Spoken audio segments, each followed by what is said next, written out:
There's no denying, Gold Rush is one of the most successful discovery shows of the last decade. With over 10 years on air and having amassed huge international fame, it's not surprising to find that many spin-off Gold Rush series have been released, to the point where it's hard to keep up with them. That being said, Dave Turin's Lost Mine is undoubtedly one of the most successful follow-up shows from the franchise, given its different concept, variety of locations, and memorable cast. However, the show was significantly marked by the unfortunate death of the miner Jesse Goins during the third season, surprising both fans and co-stars alike. So what did happen to him? What was the cause behind his death? And what did it mean to the rest of the cast? Keep with us to know more about this memorable Gold Rush cast member. Despite it being a job for only the toughest, people have come to know Gold Rush more for showcasing a fair share of on-set drama rather than tragedies. That's partly why Jesse Goins' passing in mid-2020 took the show's fans by surprise. As it happens, Jesse had been working for Dave Turin since his show Lost Mine premiered in 2019. Although his appearances in the first season were brief, Jesse's trustworthy nature and decades-long mining experience gained him the spot of Gold Room Operator, making him key in Dave's mission of rejuvenating abandoned mines a reality. For the next 2 seasons, Jesse became a definite fan favorite, given his likable, kind personality. However, all of that came to an abrupt end when he was found unconscious outside the Operations Gold Room, from where he was supposedly coming. The show's paramedic immediately administered CPR to him, as emergency medical technicians arrived at the scene. Regardless of their efforts, it was unfortunately already too late. On the 18th of August 2020, Jesse was declared dead in a Colorado hospital from a heart attack at 60 years of age. However, it's unknown if he had been suffering from any illnesses prior to his passing. Just as soon as the news of Jesse Goins' death spread, dozens of messages of condolences were sent to his family, both through social media and on his online obituary. As well, his Gold Rush co-stars were quick to honor the late miner, such as Dave Turin team's heavy equipment mechanic Nathan Clark, who in a heartfelt Instagram post described Jesse as the kindest soul you could have ever met, not forgetting to emphasize how important he was for the crew. "I'm truly lost for words right now. We lost the man that I trusted with my future and my kids' future." Dave Turin was also clearly affected by the loss of Jesse, especially given that he was the one who found him unconscious after his cardiac arrest. "I worked hard to bring him back to our world. God had another plan, and someday I will see him again in heaven." Due to Jesse's family having difficulty paying for his funeral costs, an online co-funding campaign was set up, collecting over $5,000 thanks to the support of Gold Rush fans. Knowing how popular Jesse Goins became thanks to Dave Turin's Lost Mine, it's somewhat assumed that he appeared in many other shows of the franchise. However, that's not exactly true. Following Jesse becoming a regular in Lost Mine, following his debut on TV in 2019, he appeared in a couple of episodes of The Dirt, which is famous for showing all behind-the-scenes bloopers and exclusive interviews with Gold Rush's main cast. Given that Dave Turin couldn't be left out of this show due to the success of his own series, he brought Jesse to appear in the 2020 episodes Fencegate and Gold Whisperer, in which they shared the screen with other widely known miners such as Parker Schnabel and Tyler Mahoney. In total, Jesse Goins appeared in 29 episodes of Lost Mine, starting with Montana Motherlode in the first season, through Good Man Down, which showed Jesse driving a mining truck for the first time, a special opportunity he'd been waiting for a long time. The episode recalled in detail the tragedy of his death, finishing it with a sad in memoriam note in his honor, in addition to a brief special dedicated to him in the season's finale. While Jesse Goins is the only Gold Rush miner who has died on the show's set, other former cast members have unfortunately passed away. The first Gold Rush star we lost was Earl Foster in 2013. Though he was only credited in a couple of episodes, his presence in the show in the early seasons was quite important, given that he owned one of the Porcupine Creek mines the cast worked in. As his online obituary reads, Earl was a native of Claremore, Oklahoma, and served in World War II. Following his return to the U.S., Earl married and welcomed 3 children, eventually establishing his family in Anchorage, Alaska. Despite dedicating his life to improving the communication systems in Alaska, in addition to establishing a couple of fishing businesses in the area, Earl's career as a gemologist led him to explore for and mine gold in the lower 48, eventually buying several mines for his personal use. Regardless of his brief appearances in Gold Rush, Earl gained fame locally and was apparently overjoyed when recognized by the show's viewers. After a long life exploring Alaskan lands for gold, Earl Foster died on the 23rd of April 2013 from cardiac amyloidosis at 86 years of age. If you've been watching Gold Rush from the start, then the name James Harness surely rings a bell in your mind.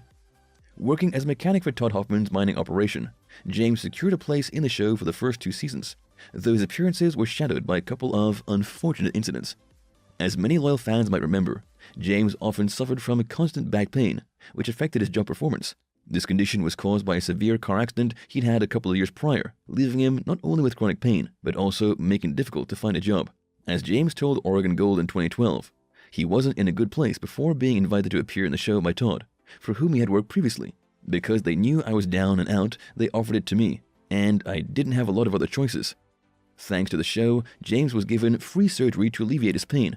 But his pain wasn't diminished by it. He apparently became addicted to medications and took long absences from his job, which was the reason he was let go by Todd. James's life came to an abrupt end after he suffered a stroke in July 2014, putting a sad end to this unfortunate story. Any good Gold Rush fan knows the Schneebel family is prominent when it comes to mining. Although the most famous of the family is the digger prodigy Parker Schneebel, his biggest inspiration to continue his gold fever mission was his grandfather John, who unfortunately passed away in 2016. Despite his inspirational influence, John's life story is similar to that of most guys in the industry. He had several small jobs from an early age, which provided just enough to support his family's basic needs, but his life was meant to change for the better at some point.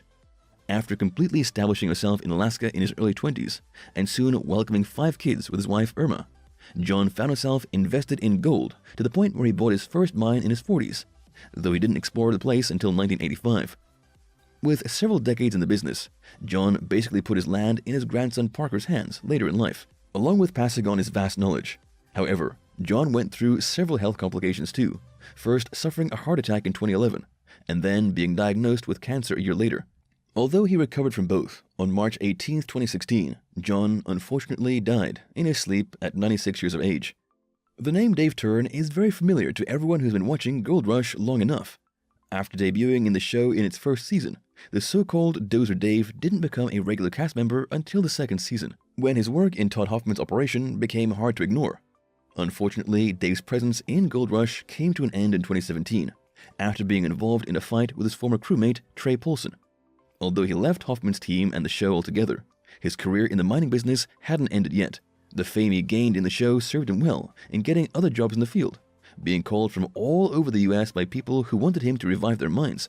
That's how the Gold Rush spin-off Dave Turin's Lost Mine came to life in 2019, mainly focused on Dave's efforts to dig gold from several areas around the country with his new crew. It's evident his show's concept is vastly different from the original one, which fits Dave's nature well, as he admits himself. I've always been the guy that always gets back up, gets back in the fight, puts his boots on, and goes to work. Lost Mine's success has been so widespread that 3 seasons have aired so far, in addition to gaining its formerly unknown cast the approval of the viewers. Unsurprisingly, Gold Rush's success has given the network a green light to produce several spin-offs from it. One of the most successful is definitely The Dirt, in which the show's cast discuss important events which have occurred while filming, or at the end of a season. Then we have The Jungle, in which some of the main show's popular miners, such as Parker Schneebel and Todd Hoffman, are seen taking their crews on risky and uncertain mining trips in several South American countries. Unlike the former shows, some Gold Rush follow-up series are centered only on one mining crew of the main show, such as the case of Parker's Trail, which has let us see Parker Schneebel and Rick Ness's efforts in exploring old mines, both within and outside North America. Meanwhile, for 5 seasons, Whitewater has followed Dustin and Fred Hurt as father and son dredged the Alaskan waters, searching for gold. In 2020, the veteran miner Freddie Dodge was rewarded with his own show, Mine Rescue, followed by Todd Hoffman and his Hoffman Family Gold Show, premiering in early 2022, making it obvious that this influx of Gold Rush spin-offs still have a lot of potential to explore. Losing a cast member is always a hard hit for any TV show. Given that, it wouldn't have been surprising if the loss of Jesse Goins meant the end of Dave Turin's Lost Mine. However, much to the joy of Dave's fans, his show is not over yet. Although Discovery is yet to announce the official return of Lost Mine, a quick look at the many Facebook posts Dave has shared with his show's hashtag in early 2022, it's apparent he's filming the following season. As if that wasn't enough, in March, the mining specialized site BuildWit stated after interviewing Dave that the show was about to begin airing its 4th season. While it's almost a fact that Lost Mine is still on the game, it's worth mentioning that Dave's business is thriving, even when he's not on the air. As seen on his official website, Dave doesn't only have direct sponsorship from big brands related to the mining industry, but has also established his entertainment company, Dozer Dave Productions, in addition to setting up an online shop, which sells original designs inspired by his show. All in all, business and life in general is looking better than ever for Dave. Thank you for spending some time with us. Make sure to like and subscribe so you never miss another video. We also handpick these videos which we recommend you watch next. You can talk to us on all social medias or ask a question in the comments below. Thank you for being with us, and we'll see you back tomorrow.